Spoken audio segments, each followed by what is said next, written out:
Hello everyone, जय हिंद। आप सभी को मैं हूं शिव और आज रेलवे ग्रुप डी परीक्षा 2022 का 24 अगस्त का सेकंड और थर्ड शिफ्ट में जितने भी जीके और साइंस के क्वेश्चन पूछे गए थे हम लोग इस वीडियो में पूरा एनालिसिस करेंगे। साथ ही साथ बताएंगे कि मैथ किस टॉपिक से आज ज्यादा क्वेश्चन बना था, रीजनिंग कैसे पूछी जा रही है, सब कुछ इस वीडियो में आपको पूरा एनालिसिस को देखने को मिलेगा।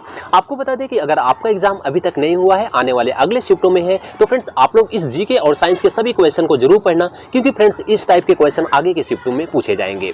अगर आप हमारे चैनल पर नए आए हैं तो चैनल को सब्सक्राइब कर लो, जहां हम आपको रेलवे ग्रुप डी के हर एक शिफ्टों का पूरे क्वेश्चन का एनालिसिस कराएंगे और साथ ही साथ डेली आपको जीके और साइंस के मोस्ट इंपोर्टेंट एक्सपेक्टेड 45 क्वेश्चन का प्रैक्टिस भी कराएंगे।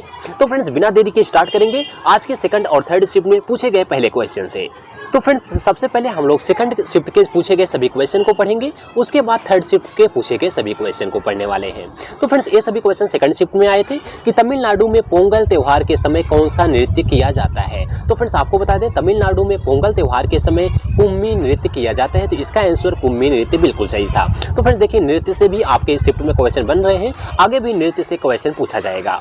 एक क्वेश्चन पूछा गया था कि गांधी जी ने 1919 में किसके विरोध में सत्याग्रह शुरू किया था। तो फ्रेंड्स आपको बता दें कि गांधी जी ने 1919 में रोलेट एक्ट के खिलाफ सत्याग्रह शुरू किया था, तो इसका आंसर रोलेट एक्ट बिल्कुल सही था। अगला क्वेश्चन एक फ्रेंड्स पूछा गया था कि उत्तल दर्पण पर कोई प्रकाश की किरण ध्रुव की दिशा में आपतित होती है तो परावर्तित किरण कितने डिग्री का कोण बनाएगी। तो फ्रेंड्स इसका आंसर था 0 डिग्री सेल्सियस, यानी 0 डिग्री का कोण बनाएगी। तो 0 डिग्री इसका बिल्कुल सही आंसर था। जितने भी स्टूडेंट्स 0 आंसर दिए थे उसका बिल्कुल सही था। तो फ्रेंड्स आपको बता दें, उत्तल दर्पण पर कोई भी प्रकाश की किरण जब ध्रुव की दिशा में आपतित होती है तो परावर्तित किरण जो होती है वो 0 डिग्री का कोण बनाती है। तो 0 डिग्री इसका बिल्कुल सही आंसर था। ये क्वेश्चन फ्रेंड्स पूछा गया था कि महेंद्रगिरी चोटी किस राज्य में स्थित है। तो फ्रेंड्स आपको बता दें, जो महेंद्रगिरी चोटी है वो उड़ीसा राज्य में स्थित है, तो इसका आंसर उड़ीसा बिल्कुल सही था। एक क्वेश्चन फ्रेंड्स पूछा गया था कि पौधे किस क्रिया के द्वारा CO2 यानी कार्बन डाइऑक्साइड गैस छोड़ते हैं। तो फ्रेंड्स आपको बता दें, जो पौधे होते हैं वो श्वसन क्रिया के द्वारा CO2 गैस छोड़ते हैं। किस क्रिया के द्वारा? श्वसन क्रिया के द्वारा। एक क्वेश्चन पूछा गया था न्यूलैंड का अष्टक नियम कब दिया गया था। तो फ्रेंड्स आपको बता दें, जो न्यूलैंड का अष्टक नियम है वो न्यूलैंड के द्वारा सन 1886 ईस्वी में दिया गया था, तो इसका आंसर 1886 बिल्कुल सही था। तो फ्रेंड्स जिस टाइप के क्वेश्चन पूछे जा रहे हैं आगे भी इसी टाइप के क्वेश्चन पूछे जाएंगे, और जितने भी हम क्वेश्चन आपको एक्सपेक्टेड क्वेश्चन को बताते हैं, यानी 45 क्वेश्चन का जो प्रैक्टिस कराते हैं जीके और साइंस में, वो इसी टाइप के क्वेश्चन होते हैं जो पिछले शिफ्ट में पूछे जाते हैं, और उसी के टाइप का हम 45 क्वेश्चन का प्रैक्टिस कराते हैं। अभी आपको कुछ टाइम बाद आपको 45 क्वेश्चन का वीडियो दिखेगा, उस वीडियो को आप लोग जरूर देखना, आगे आने वाले एग्जाम के लिए बहुत ही ज्यादा हेल्प होगा। एक क्वेश्चन पूछा गया था फ्रेंड्स, बुद्ध को ज्ञान की प्राप्ति कहाँ हुई थी। तो फ्रेंड्स आपको बता दें कि बुद्ध को ज्ञान की प्राप्ति बोध गया में हुई थी, इसका आंसर बोध गया बिल्कुल सही था। एक क्वेश्चन पूछा गया था जंतुओं में लिंग निर्धारण किसके द्वारा होता है। तो फ्रेंड्स आपको बता दें, जंतुओं में जो लिंग निर्धारण होता है वो तापमान पर डिपेंड करता है, तो तापमान इसका बिल्कुल सही आंसर था। एक क्वेश्चन फ्रेंड्स पूछा गया था कि फ्रिज से गुजरने पर प्रकाश का कौन सा रंग अधिकतम विचलित होता है। तो फ्रेंड्स आपको बता दें, फ्रिज नहीं था, यहाँ पर प्रिज्म लिखा गया था, टाइपिंग में मिस्टेक थी। प्रिज्म से गुजरने पर प्रकाश का कौन सा रंग अधिकतम विचलित होता है। तो याद रखना, बैगनी रंग जो होता है वो बैगनी रंग का विचलन सबसे ज्यादा होता है। अगर पूछा जाए किस रंग का विचलन सबसे कम होता है, तो लाल रंग का विचलन सबसे कम होता है। तो फ्रेंड्स याद रखना, लाल रंग का विचलन सबसे कम होता है, बैगनी रंग का विचलन सबसे ज्यादा होता है। एक क्वेश्चन पूछा गया था कि भारतीय संविधान में 11वां मौलिक कर्तव्य कब जोड़ा गया था।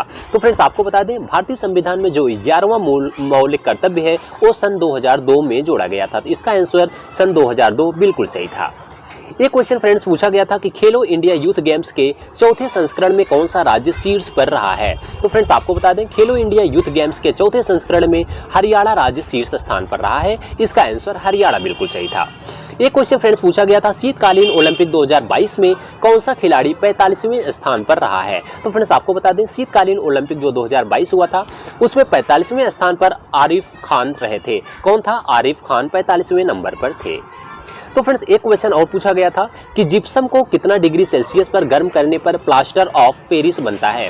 तो फ्रेंड्स आपको बता दें कि एक क्वेश्चन हम आपको जब आपको प्रैक्टिस करा रहे थे जीके और साइंस के 45 क्वेश्चन, उसमें एक क्वेश्चन हमने आपको बताए थे। देखिए सीधा सीधा क्वेश्चन पूछा गया है, जिप्सम को कितना डिग्री सेल्सियस पर गर्म करने पर प्लास्टर ऑफ पेरिस बनता है। तो इसका आंसर 120 डिग्री सेल्सियस था। तो 120 डिग्री सेल्सियस पर गर्म करने पर प्लास्टर ऑफ पेरिस बनता है। एक क्वेश्चन पूछा गया था कौन से समूह के पौधे में संवहनी ऊतक अनुपस्थिति होता है। तो फ्रेंड्स आपको बता दें कि हाइड्रोफाइट्स जो होता है उसमें पौधे में संवहनी ऊतक अनुपस्थित होता है।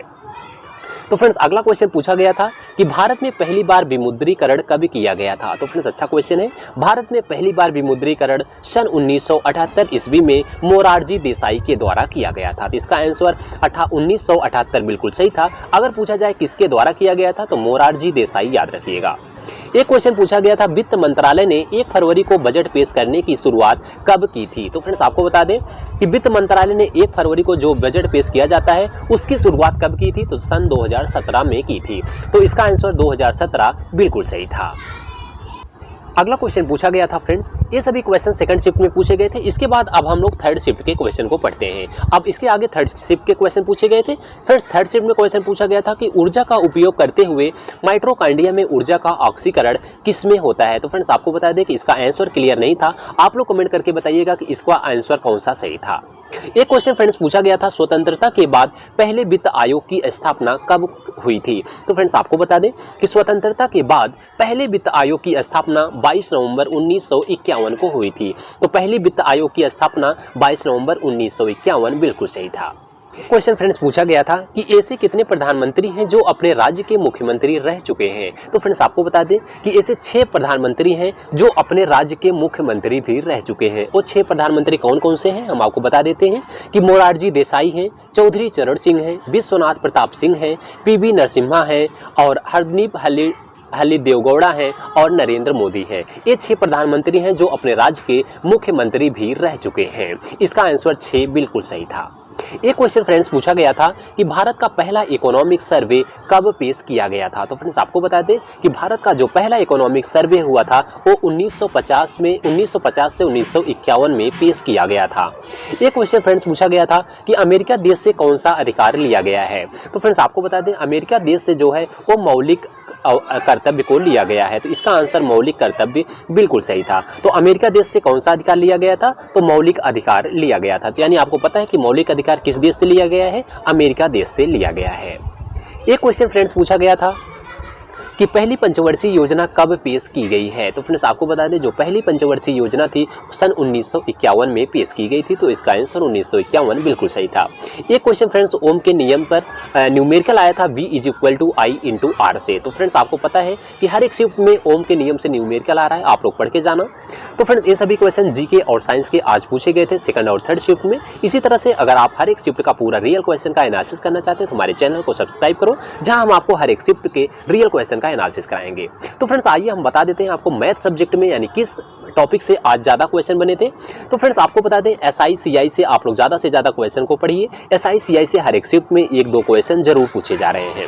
एवरेज आप लोग पढ़ के जाना, एवरेज से भी 1-2 क्वेश्चन जरूर आ रहे हैं हर एक शिफ्ट में। सिंप्लीफिकेशन से ज़्यादा क्वेश्चन आ रहा है, 3 से 4 क्वेश्चन आया था। और ट्रिग्नोमेट्री से भी 1-2 क्वेश्चन जरूर पूछे जा रहे हैं। किसी शिफ्ट में 3 से 4 भी क्वेश्चन आ रहे हैं।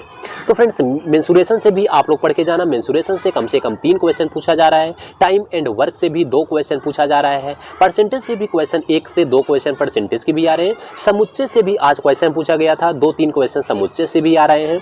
माध्यिका और बहुलक से भी 2-3 क्वेश्चन आ रहे हैं। तो फ्रेंड्स ये सब जो टॉपिक हमने आपको बता रहे हैं इससे ज़्यादा क्वेश्चन बन रहे हैं और अदर टॉपिक से कम क्वेश्चन देखने को मिल रहा है। तो इस सब टॉपिक पे आप लोग ज़्यादा से ज़्यादा प्रैक्टिस कीजिएगा, यहाँ से ज़्यादा क्वेश्चन बनेंगे। आइए बात करते हैं हम लोग रीजनिंग सब्जेक्ट पर।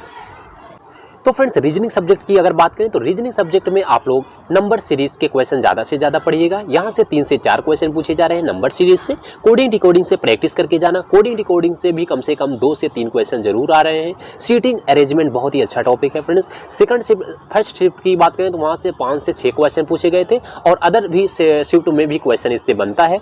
आप लोग सीटिंग अरेंजमेंट के क्वेश्चन को ज़्यादा से ज़्यादा पढ़िएगा। टाइम टेकन क्वेश्चन आ रहे हैं, आपको यहाँ से ज़्यादा टाइम वेस्ट हो रहा है। तो आप लोग सीटिंग अरेंजमेंट के क्वेश्चन को ज़्यादा प्रैक्टिस कीजिएगा, यहाँ से ज़्यादा क्वेश्चन बन रहे हैं। पजल से भी आपके शिफ्ट में 3 से 4 क्वेश्चन पूछे गए थे फ्रेंड्स, पजल से भी क्वेश्चन पढ़ के जाना। इनइक्वालिटी की बात करें यहाँ से भी 2 से 3 क्वेश्चन पूछे जा रहे हैं। कैलेंडर से किसी शिफ्ट में आ रहा है, किसी शिफ्ट में नहीं आ रहा है, कम से कम 1 क्वेश्चन जरूर पूछा जा रहा है कैलेंडर से। बात करते हैं अगर इसके साथ हम क्लॉक की बात करें तो किसी शिफ्ट में 1 क्वेश्चन पूछा जा रहा है, किसी शिफ्ट में भी नहीं पूछा जा रहा है। तो कैलेंडर क्लॉक से 1 क्वेश्चन पढ़ के जाना, 1 क्वेश्चन आ रहा है, किसी शिफ्ट में नहीं आ रहा है, किसी शिफ्ट में पूछा जा रहा है। वेन डायग्राम डायग्राम के क्वेश्चन पढ़ के जाना। वेन डायग्राम से भी 2-3 क्वेश्चन आ रहे हैं। कथन निष्कर्ष अच्छा टॉपिक है, यहाँ से 3 से 4 क्वेश्चन हर एक शिफ्ट में पूछे जा रहे हैं। तो फ्रेंड्स इन सब टॉपिक पे आप लोग ज़्यादा से ज़्यादा प्रैक्टिस कीजिएगा, यहाँ से ज़्यादा क्वेश्चन बन रहे हैं।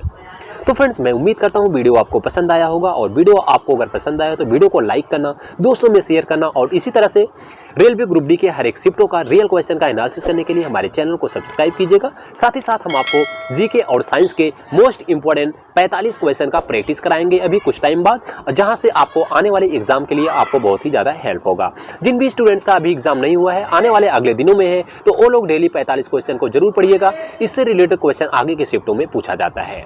तो फ्रेंड्स मिलते हैं नेक्स्ट वीडियो में, तब तक के लिए जय हिंद जय भारत।